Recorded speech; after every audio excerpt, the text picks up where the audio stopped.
100% लोग तो श्री राम से भी खुश नहीं थे। मैं अपने आप को श्री राम की धूल भी मानूं तो गलत बात हो जाएगी। मैं किस खेत की मूली?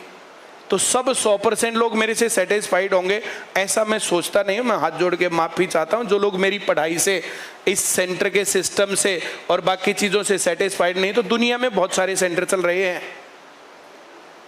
कहीं जाएं कहीं पढ़ें कुछ भी करें, मन की खुशी सबसे इंपॉर्टेंट पार्ट होता है।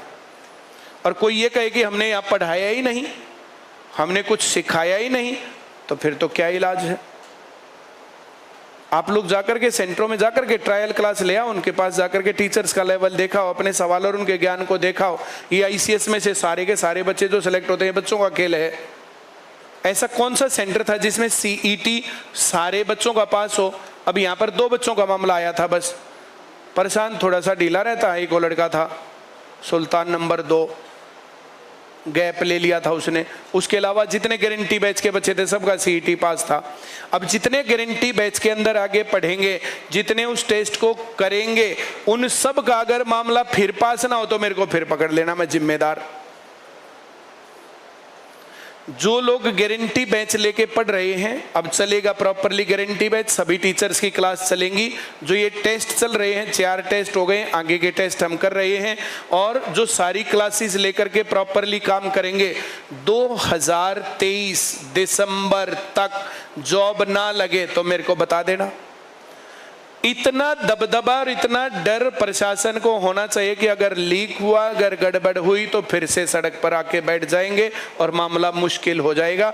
इतना डर रहना चाहिए, या गलत है? और साल में 1 दिन 2 दिन 3 दिन अगर तुम लोगों ने ऐसे संघर्ष कर लिया तो कहां बिजली पड़ गई। एक कैथल का कह रहा था कुछ करो चाहे क्लास मिस नहीं होनी चाहिए। भाई साहब ऐसा कौन सा सेंटर है जो 8 बजे से 4 बजे तक पढ़ा रहा है, और एक दिन क्लास मिस हो गई तो कितनी बिजली पड़ गई। और जितने लोग प्रोटेस्ट में नहीं जाते, मैं चाहता भी नहीं कि वे लोग नौकरी लगे। जिन लोगों की रीड की डी सही नहीं है उसका क्या फायदा।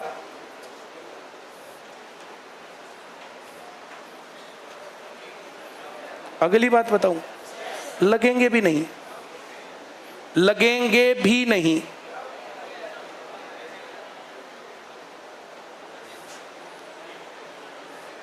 नौजवान भारत सभा की एक इकाई हमने हमारे गांव में बनाई थी। एक दिन मैं विचार कर रहा था, हमारे गांव के जो भी उस नौजवान भारत सभा में जो जो काम करने वाले लोग थे, जो सबसे लीडिंग में था